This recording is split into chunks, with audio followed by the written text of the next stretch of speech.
Welcome to a new episode of Outside the Panels with your host, Johnny the Machine Hughes.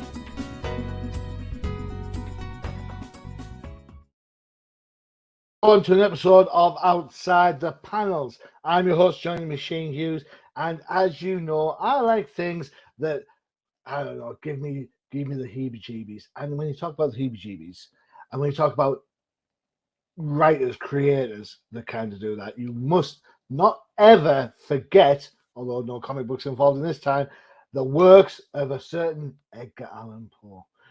With that in mind, I've got a great guest to talk to us about a festival aimed at the fine gentleman. It is the one and only Enrica Jang.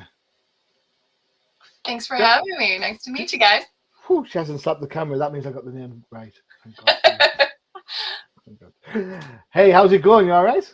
Hanging in there. It kind of cooled down in Baltimore. I think we needed it. So yeah, well, I think we're going to get thunderstorms tonight. So over here in the good old UK, the earth is mad at all of us. It is just bonkers. It is absolutely being punished. Great, yeah. I was in Ibiza a couple of weeks ago, and I was like, "There's no way it should be this hot." But never mind. Right, enough about weather. Talk to me about Edgar Allan Poe. What is going on with Poe Fest? What is it, and where can I go? Oh, man. Well, the International Edgar Allan Poe Festival and Awards takes place in Baltimore, Maryland, October 7th and 8th later this year. Cool. Really excited. This is the 6th year of the festival. People come from all over the world to visit Baltimore to see the man himself. He is buried in Baltimore. He lives there now. But they come to Poe House, which is the host of the festival. And we wanted to give them a really big, giant program. It's a tiny little house, so we had to make a big, giant program. It's 2 days of books, music, food, all things devoted to Edgar Allan Poe. We kick off the Halloween season beginning of October. And then this year we have a Poe in Comics exhibit going on at Westminster Hall. So really excited about that. Is there a lot of Poe in comics?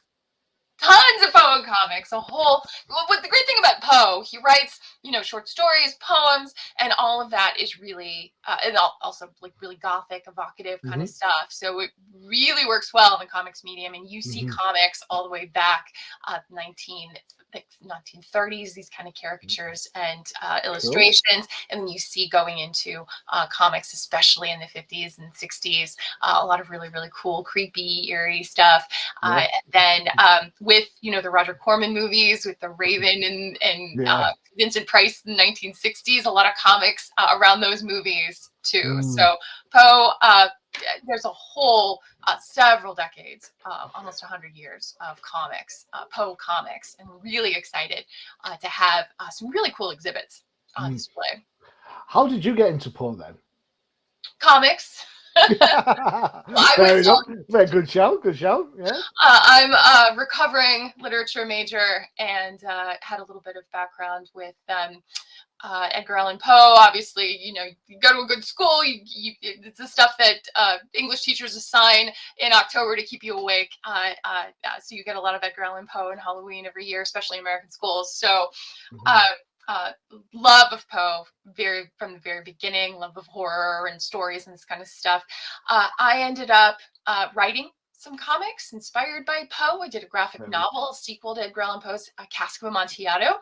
And then in my day job, I had a little bit of background in nonprofits, this kind of thing. So when the job came up at the Edgar Allan Poe House in need of a director, they asked me, well, you've written some books inspired by Poe. Are you sure you want to be selling bobbleheads in the gift shop? I'm like, guys, I write comics. I'm a girl in this job, and that's how I got my job. So, but love Poe, love horror, love. There's just kind of like really fun. It makes me sound weird, but there's a lot of gallows humor in Poe, and a lot of just really primal stuff, and that's a big appeal for me.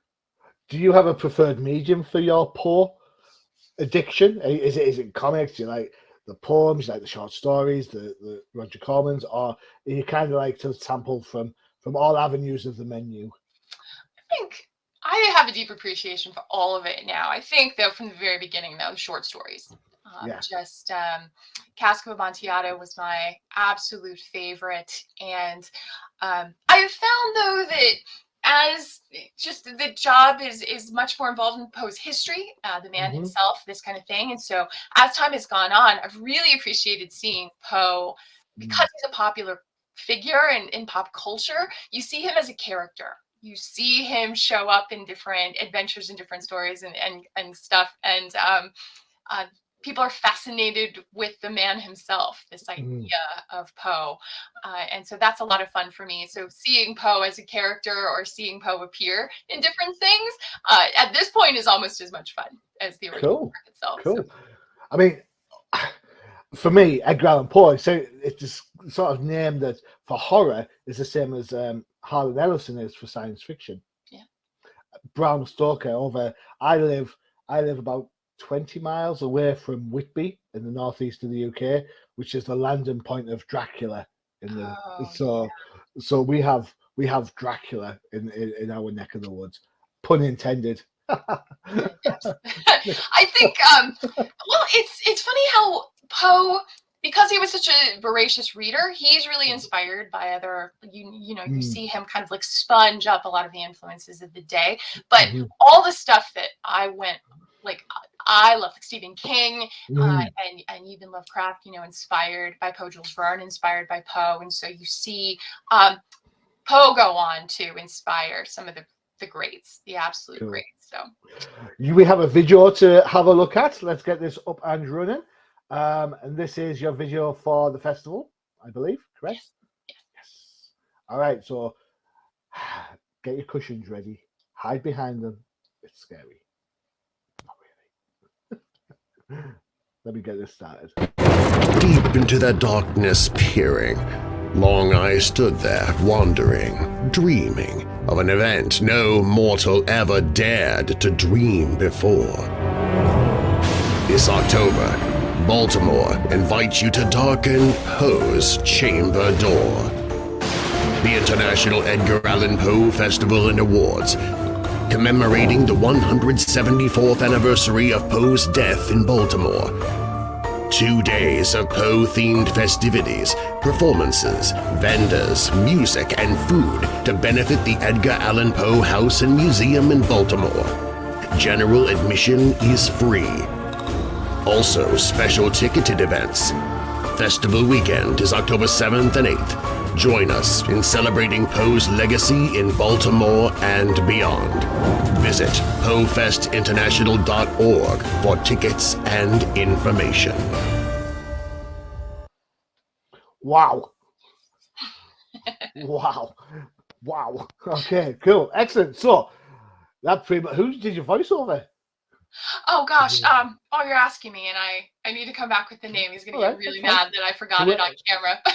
Whoever he is has a great job as a voiceover. He did a great job. Yeah, he's like, I thought I was British, but no, he's even more British. He's more British than I am. All right, okay. So, before we got started, I said that I knew one Edgar Poe Allan fact. I actually know 3 when I thought about it. All right. First off, are they facts or are they put like faux? Well, facts? Here we go. I'm going to stick them out there, and you can debunk me in front of all the peeps because I'm nice like that. As I said, I'm married, so I'm wrong pretty much all the time. So, this is about comic books. All right. Okay. So there is a reason why the Baltimore Ravens football team are called the Baltimore Ravens, and that is because they are named after the very famous The Raven poem of Edgar Allan Poe. Correct. Hey! The Ravens, named for Poe's famous, arguably most famous poem. They original mascots were Edgar, Allan, and Poe. They had 3. Three little ravens. They ended up having to downsize and stick the other 2. But when our unfortunate mascot Poe hurt his drumstick earlier in the season, they brought out Edgar and Allan and they reunited them. But the only team in the National Football League named for a poem. That is correct. There you go. Wow, that's impressive. All right, so I'm 1 for 1. Yes. Yes. 1 for 1. All right. Okay, next fact. Edgar Allan Poe transcends horror and has featured in The Simpsons, the episode The Telltale Heart. Poe True? fact, correct. Yes! Correct. It is. I forget it was the Halloween. It was a Halloween special. It was like the Treehouse Yes. of Terror, or Yes. Spooky Little Treehouse. Lisa had to do a diorama, and she had something like a heart ticking, and she was like, "That's the Telltale." She outed herself for cheating. Every generation gets a Poe intro. If it's not English class, you get this like pop culture intro. And for my whole generation, it was the Treehouse of Horror Terror. All right, here we go. Next Poe. Poe or Poe? The faux Poe. Poe or Poe fact? The start of The Raven, Once Upon a Midnight Dreary, features in the song Runaway by Blues Traveler. Sure. It does. Sure. I looked it up. I have the album downstairs. That's one for Google. That's one. I'm not. I like Google. Blues Traveler. Don't get me wrong. Hey guys, if you're listening, hey, love it. But I don't know. If it's still around now. It's more of a 90s band, really, the Blues Travelers. We'll give it 3 for 3. 3 for 3. It's like I've done my research and everything. Yeah. That is one of the fun, like when you're a historian and a lot of people like come to you because they want to tell you all the things they know about the thing that you get paid to know about. The best part is to say, well, actually, and correct them. But no corrections that I can see. Woohoo! All right. The run around lyrics start. Once upon a midnight dreary, I woke with something in my head. Once Upon a Midnight Dreary is, of course, the first line of The Raven. There you go. That part is true. That is, Like, cool. I'm 3 for 3.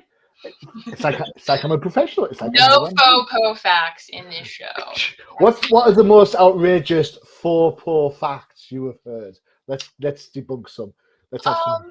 Well, we get asked some like seriously funny questions. So, how many murders was Poe accused of, or was Poe convicted of murder? And the answer is no. No, he didn't. Got away with them all. Anybody? We did have some folks show up at Poe House once saying it was like the closing day, like in last hour, and we were about to close. And they're like, "Oh, well, we just want to see the grave." It's like, this is Poe House, not the cemetery. He's not buried in the basement or anything like that. That's always fun. Yeah, so that's just the story of Poe's life is very, very interesting and complicated. Lots of podcasts all about just that. But what's fun is that a lot of times the persona in Poe's writing is confused with the man himself. So he writes in the first person of a madman and a killer and this kind of stuff. And especially in Poe's day, this was not something that anybody did. It was seen as this morally suspect gift. And so what's wrong with this guy that he can do this? Now in the modern day, you've got horror writers and people who come up with some really ghastly stuff. And we know mostly that they don't kill people, probably. So it's the same Poe, but people, because it's older, a lot of people suspect that Poe was crazy, that he was a killer or all these kinds of things. And so the best part of it is just that he was a master. He does it all on purpose. He's very, very intentional, and sharing that with people is actually a really cool thing. That it's not that he's this passive victim to his talent pouring out of him and this kind of stuff. He did lead a tragic life in many ways, but when it came to the writing, a lot of this is intentional. He does this on purpose. He wanted you to feel this way, and that's a master. Do you think the tragedy in his life helped? I was going to say fester because it's horror. Fester's a horror word, isn't it? Do you think the tragedy in his life helped inspire the sort of darkness in him to sort of create things like the Telltale Heart and the Raven, and kind of look at the darker side of life rather than the bells and the whistles? Probably. The way it does work. I mean, you can't experience a lot of this stuff and not be changed by it, but it's important to remember that Poe is a very young man. Oftentimes he's depicted as a character or anything like that, he's older, and he actually dies at the age of 40. And now being on the other side of 40, that doesn't seem that old to me. For your younger folks watching, that might be. I don't like how you looked at my grey hair when you said that. I'll Hey. have you know, I may be over 40, but I'm 50 now. But I'm on the, as soon as I got the other side of 40, I'm like, hey, this is not that old. So it's Logan Good got it wrong. A lot of his most productive time is in his, late 20s, early 30s, and there's kind of a glee in some of the things that he writings. You kind of detect this gleam of it, but as he goes through life and the more that he experienced, then you do see that depth, especially in the poetry. And then you see at the very end of his life, he writes The Raven just 4 years before he dies. And about that time, his wife is sick at home, dying of tuberculosis, which is a really vicious disease. And I think that having experienced the pain that he had at that point, and then watching someone he did love kind of linger as she's dying, that's pretty bad. And he writes The Raven. And so the Raven is this incredible poem with a lot of satire around it and a lot of, stuff. But if you look at the lines of the poem, there's a lot of pain there. And I think you definitely see that inspiration. So I would never say that's the case, but that wasn't the case. But the early stuff, especially those short stories, there's this, going back to Casamacho, you've got this like pleasure in the madness and that's humor in a way. That's just kind of like dancing to the edge and looking over and just sort of experiencing that thrill. And Poe does that. He kind of indulges in that. And that's, I think, the master at play. And I find that really appealing. I think probably part of that could be the fact that he is people use words like visionary, but he's one of the first people to kind of transcend, as you mentioned, the writing style. He's if he's the first person to do that, then he's the one setting the rules that everybody else is going to follow. So then he can take left turns, he can take right turns, he can go where he likes, and if it's not successful, then fair enough, it's not successful. But as it turned out to be, immensely talented with, as you said, the different poems, different ideas getting translated. We've talked about music, we've talked about films, we've talked about comic books, the feature, we've talked about football. Yeah. Good football. Yeah. He's Go Miami. Pop culture icon. I mean, I think, you think about football, you think about money. and they saw Baltimore really embraces Poe as this pop culture icon and this sort of like icon for the city, and they really bought into something special when they went that direction with the team. So yeah, help me out, because I'm just thinking of the inspiration. We're talking briefly about sports there. So Baltimore Orioles, that's a little black bird, right? Also a little blackbird. Yes. Yeah. So is that also Poe inspired? Or is it just a happy coinky dink? I don't think so. I would have to put a pin in that one and look at the history of the. I can see why. If blackbirds and ravens and all that. But, sure. Yeah. It's pretty handy though. I just want to say that's not one of my faux pose. I'm just saying I got all mine right. Thank you very much. It's true. I might have a Baltimore faux fact in there, so I will do some research on that and I will look that up. But I think psychopomps, birds in general, are these visionary kinds of things. You see that kind of image. Black cats in Poe too. So that's iconography. I have a black and white cat. Does that count? Almost. You just get a little bit of shoe polish and just. Oh, I have a picture of my cat sunbathing on its back with its legs in the air with like a white belly. I'm like, dude, you are not getting a tan. Stop it. All right, time for a quick break before we come back to talk more Poe. It's an advert. What should we go with? I tell you what, check it out. We talked about comics of a certain age. Only one show for that. It's the Old Timers.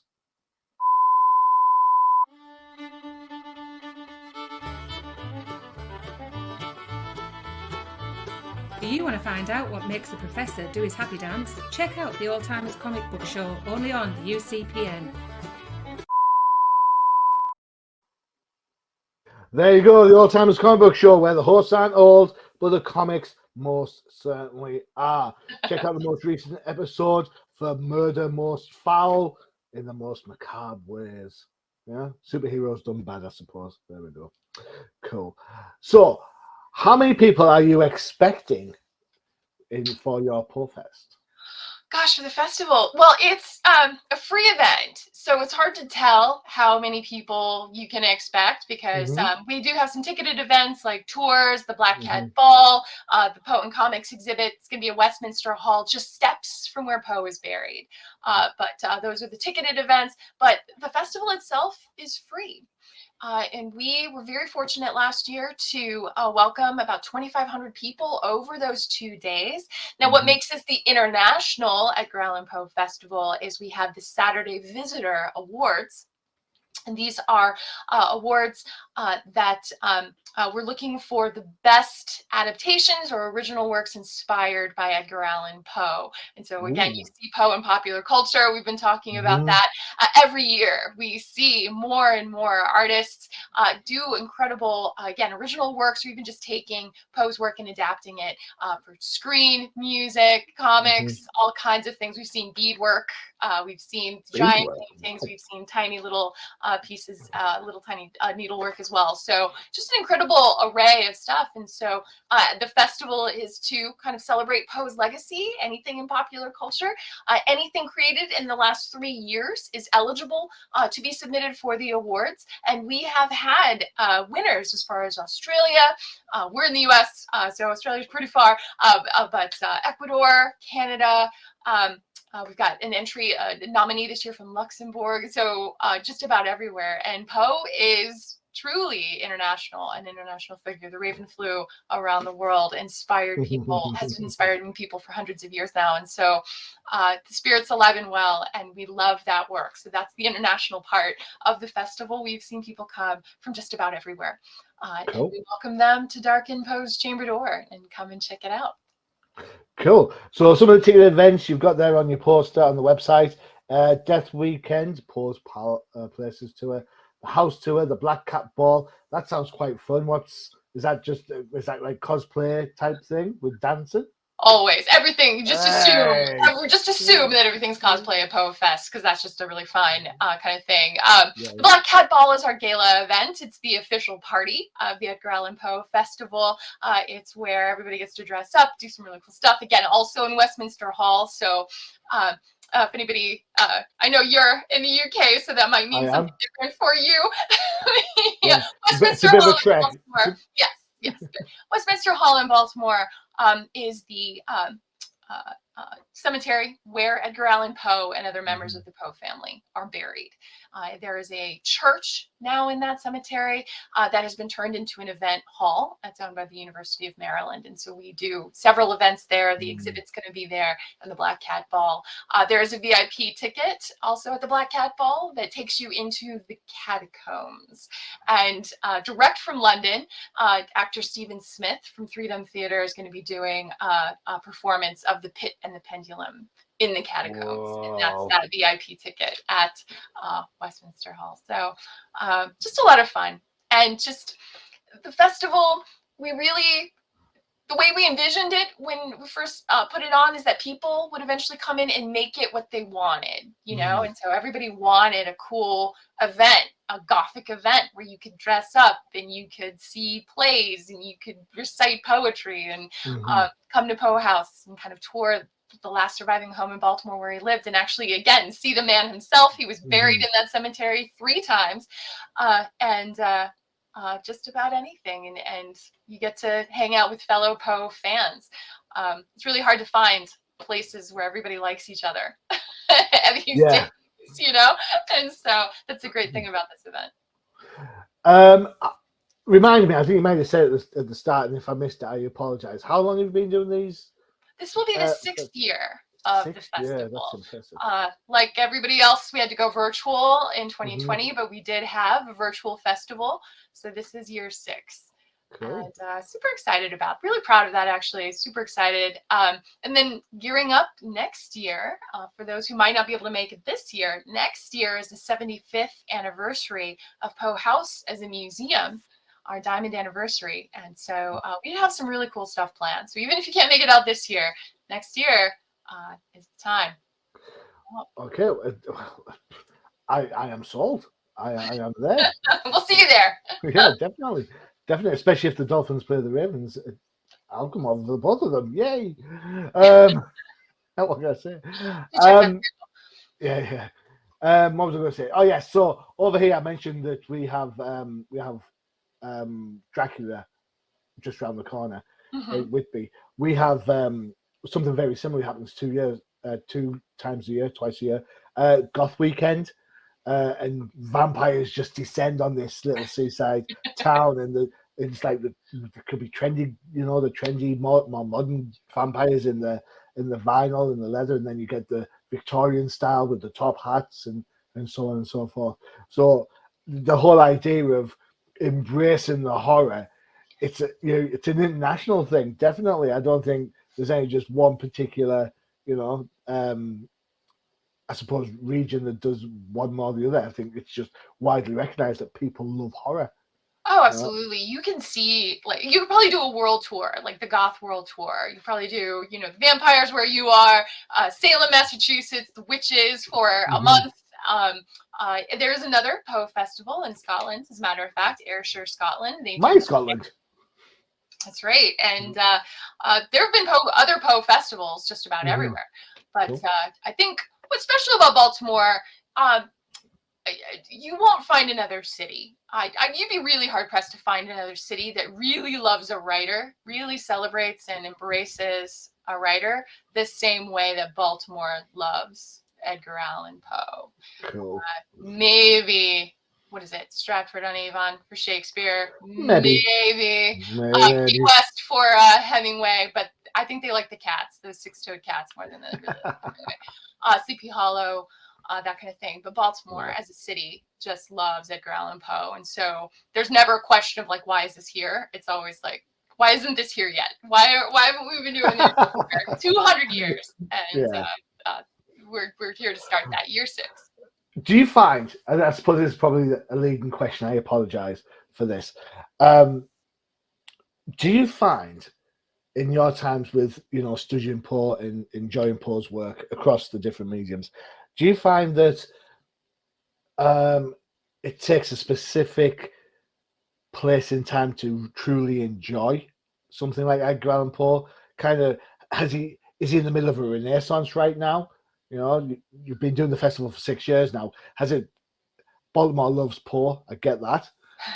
But then this thrust forward, is that driven by like a whole range of people understanding it more now than they did 10 years ago, 15 years ago?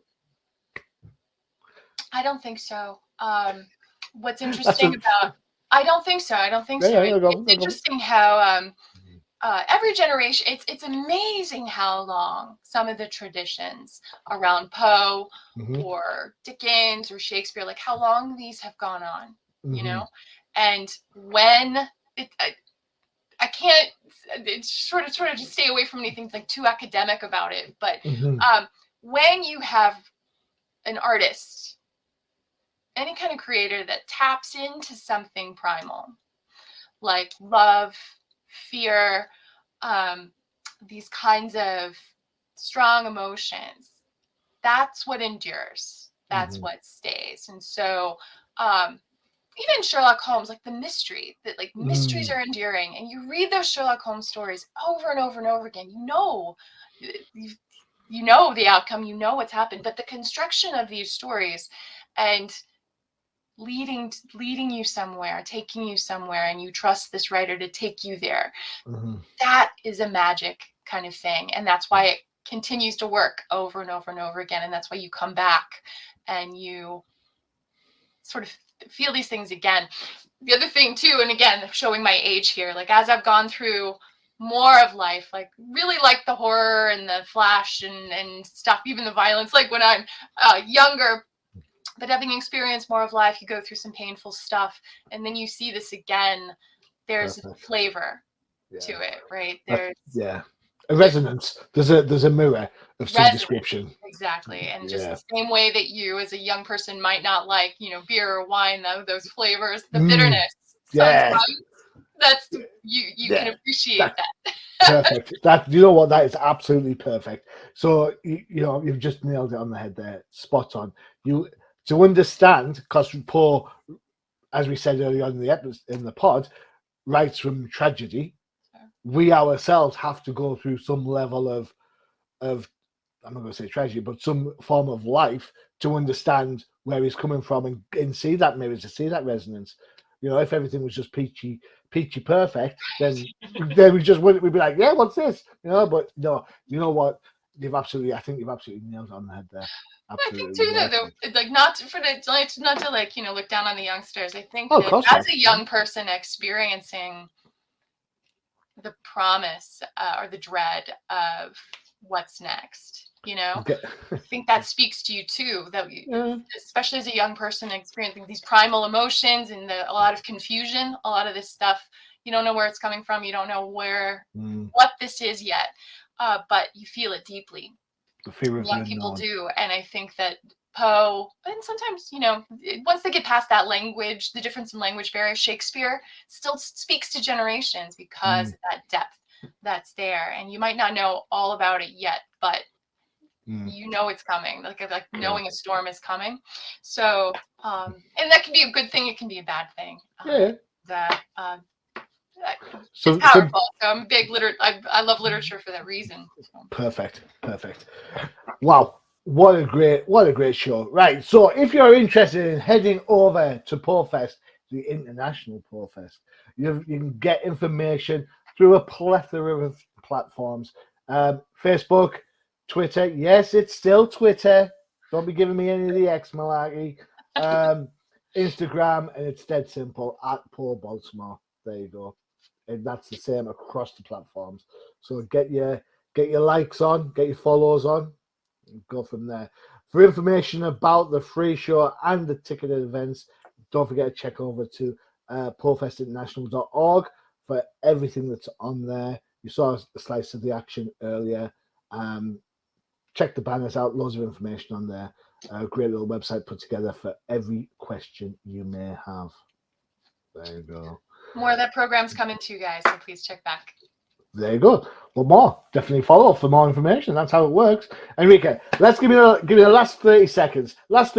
Why someone should attend the International Poe Fest in Baltimore. We're really excited about the Poe and Comics exhibit this year.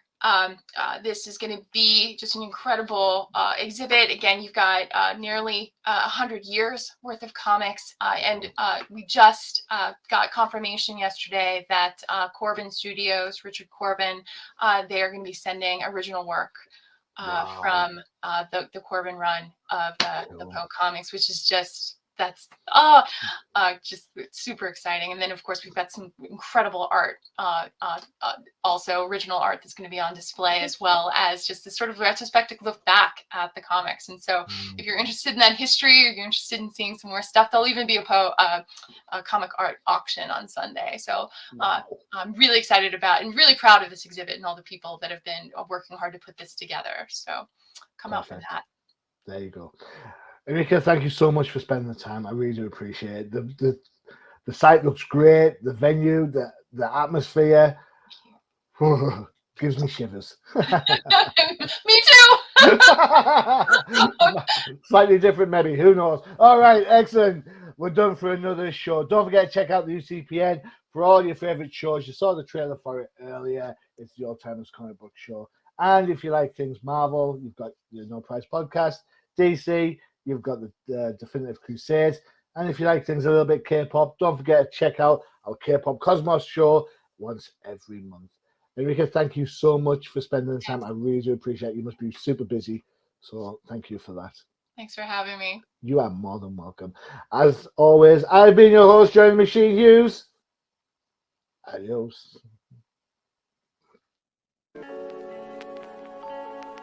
Visit undercovercapes.com for the latest and greatest podcasts via the Undercover Capes Podcast Network.